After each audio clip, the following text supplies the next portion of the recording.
So today we're going to be talking about chronic progressive external ophthalmoplegia, Cpeo. And Cpeo is exactly what it sounds like. It's ophthalmoplegia. The two eyes don't move properly. Plegia, paralyzed, ophthalmo, eyes.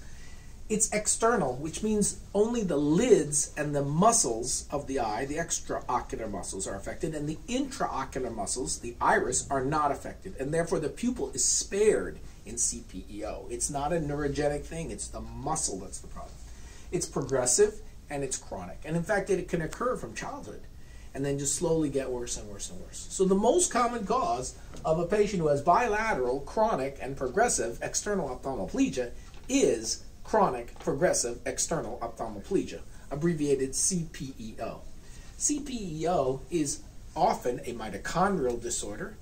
It's a mitochondrial myopathy, and it can be associated with a retinopathy and cardiac conduction deficits, as well as other involvement of other organ systems.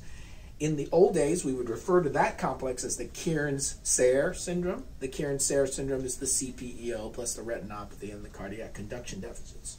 The way to make the diagnosis is by laboratory testing, looking for the mitochondrial mutation, but because of heteroplasmy, we might have to do a muscle biopsy, and traditionally the muscle biopsy is looking for a very specific thing called ragged red fibers, which is actually the abnormal mitochondria accumulating in the muscle biopsy, and we can test the function of the mitochondrial enzymes in this muscle biopsy like cytochrome oxidase.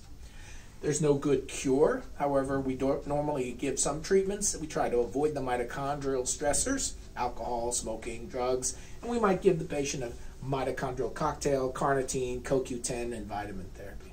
The most important thing is making sure they're aware that it can affect their heart and cardiac conduction deficits, as well as other organ systems.